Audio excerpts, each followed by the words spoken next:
In life we get swayed, propelled and compelled to whichever direction offers the most pleasure.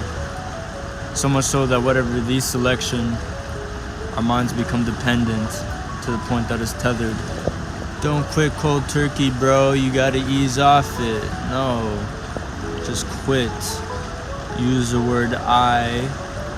Only you can use the word I. That's what's so great about it.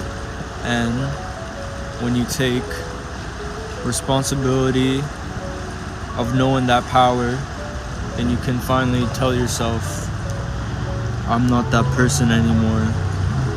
And you can quit whatever you want. Why are some of our battles harder than others?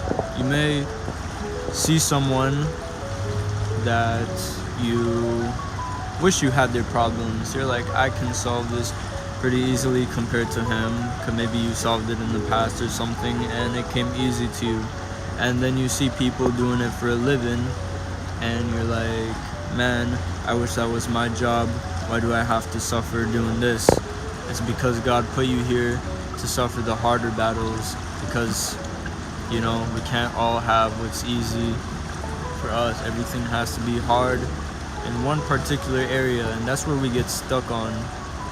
You get stuck in a certain area because your mind just can't wrap your head around the intricacies, the complexness of it all, and it just gets crazy to a point, you know? There's something you can't figure out, and because you can't figure it out,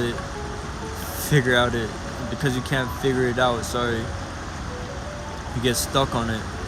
And whenever you're stuck, it's not that you're in the same place, it's because you're doing two things right and two things wrong. And whenever you figure that out, maybe you can finally move in the direction you know that is right for you.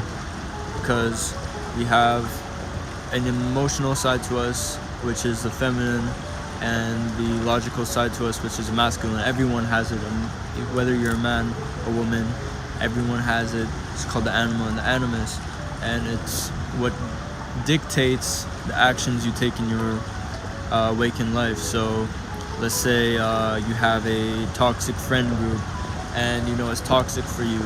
Your animus, the masculine of logic, will want to quit that group because you know it's bad for you, but your anima, who is the feminine side, it has an emotional connection to that group. So it's about balancing where you know one should be in control, where the other should not. The anima is powerful for your passions. If you have a passion and you're having a hard time pursuing it because logic and statistics and no one ever did this, and my family always been broke for their entire lives and it'll never be me, your animus, your logic can be overwhelmed by your anima. You're emotional, and emotions is what dictates your reality. So you'll get pushed, propelled, slingshotted forward into your desires. It's not about balancing the two. It's about taking control and placing them where you know they need to be, right? And using it to your benefit. So back to the toxic friend group, maybe your anima got triggered, your emotional connection to them, and you don't like them anymore. That's when your animus takes over your logical side and finally clicks that button, or finally just walks out that door. Whatever may be the case, they're the same. They're taking your energy and placing it in a negative room to grow. Your entire purpose is evolution. So as corny as it may sound, your purpose is to evolve.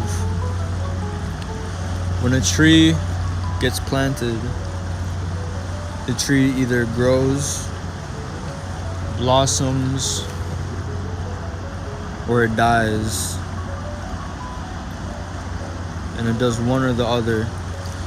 So if you don't grow, if you don't evolve, you die.